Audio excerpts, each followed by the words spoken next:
eruption was the opening salvo for a series of eruptions that were to take place over the next few months.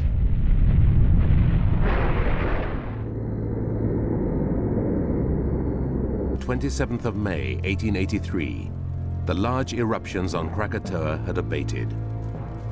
During this relative lull in activity, an eerie calm now shrouded the mountain.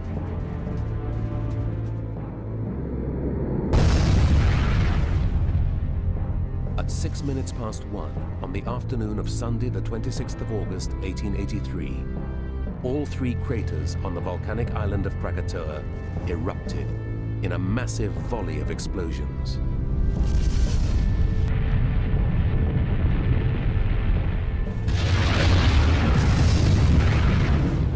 The ship closest to Krakatoa that afternoon, cataclysmic explosions occurred on Krakatoa.